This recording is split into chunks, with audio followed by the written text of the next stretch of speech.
Hi class, today's lesson is lesson 7-3, not 11, but lesson 7-3.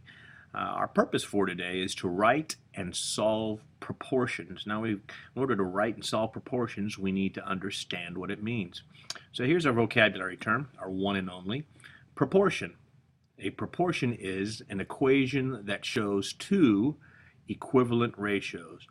There's going to be a ratio on one side of the equal sign and a ratio on the other.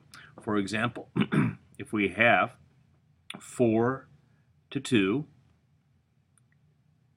and 8 to 4, we call this a proportion.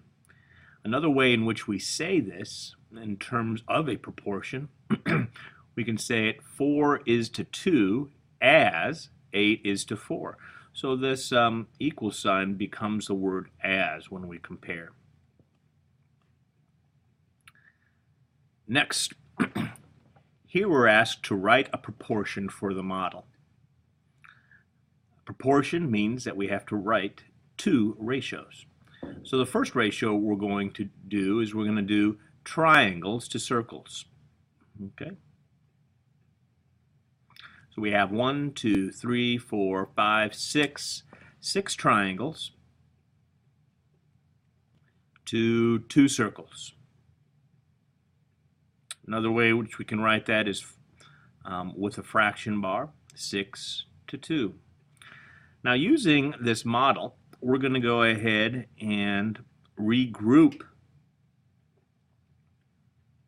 the triangles and the circles so that we have another proportion.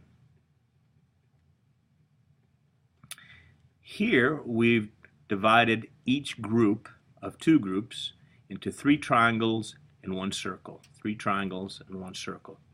So we're going to come up with another ratio, which is 3 to 1. 6 is to 2 as 3 is to 1. This is a proportion. Next, I'm going to illustrate a shortcut that we're going to use in order to solve proportions. I look at 4 6 equals, I shouldn't say 4 6 because it might not be a fraction, so we should say 4 is to 6 is 6 is to 9, and I see that those are two equivalent ratios. Where do they come from? Well, if they were fractions, they would be simplified to 2/3. That's where that comes from. 2/3 can become 4 6 when you multiply by a factor of 2, and it can be made into 6/9 or 6 to 9 if you multiplied by a factor of 3. So I know that those are equal and they come from that simplified ratio of 2 to 3. Now, cool thing is we can make a shortcut by drawing 2 rays. It's a line, however crooked it is, with an arrow at the end of it. Notice that the lines, well, they should cross right here at the equal sign. This is what we're attempting to do here is something called cross products, and I want you to go ahead and copy this down as well. Cross products. What this says is we can take those lines and follow those numbers and multiply them on the side that the arrow points to. For example, we have here 6 times a 6 on this side. And on this side, we have a 4 times a 9.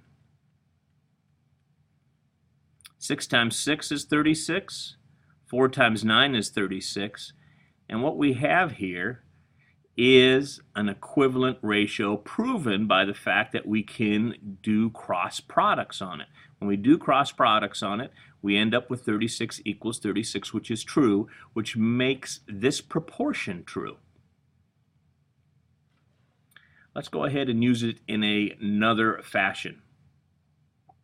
It says use cross products to complete the proportions. Find the missing value in the proportion 3 to 4 equals n to 16, or 3 is to 4 as n is to 16. So I'm going to go ahead and recopy that problem. Using cross products, if they are equal, I can draw these rays. Notice that they cross right at the equal sign. You can only use cross products when there's an equal sign that is being crossed.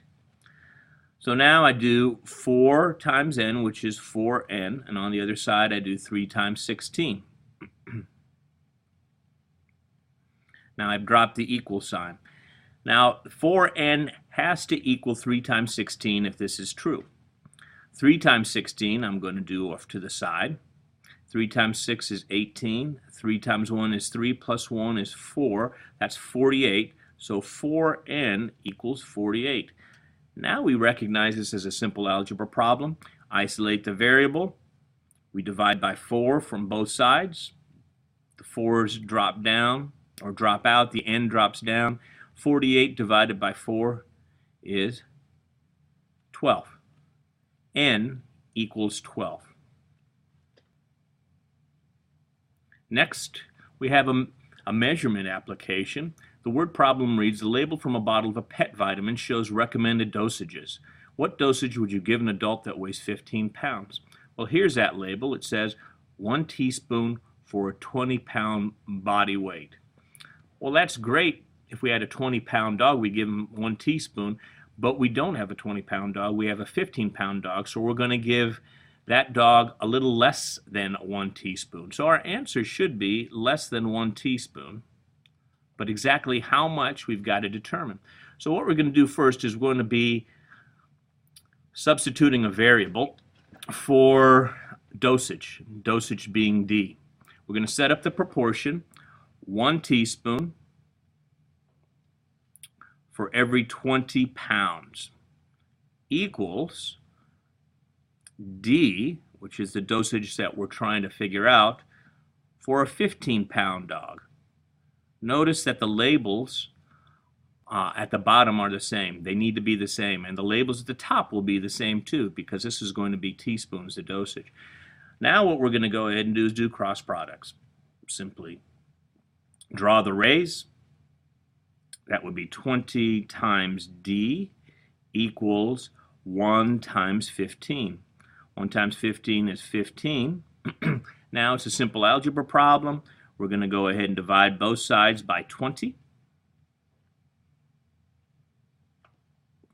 20s drop down, the D, or drop out, the D drops down. Now we have 15 over 20, which is, if we divided by 5, we'd end up with 3 over 4. And we know that 3 over 4 is, well, I know, it's 75 hundredths. You should know that. You could also divide 3 by 4 and find the same solution. D equals 75 hundredths of what? Of a teaspoon. Your problems are right here. Write a proportion for the model. You're going to draw this original picture, and then you're going to draw another picture or another model using the same number of pencils and the same number of erasers, but grouping them so that you can write a proportion. Remember, a proportion is a ratio equaling a ratio. Finally, you're going to use cross products to figure out the missing value of n here. We'll see you in class.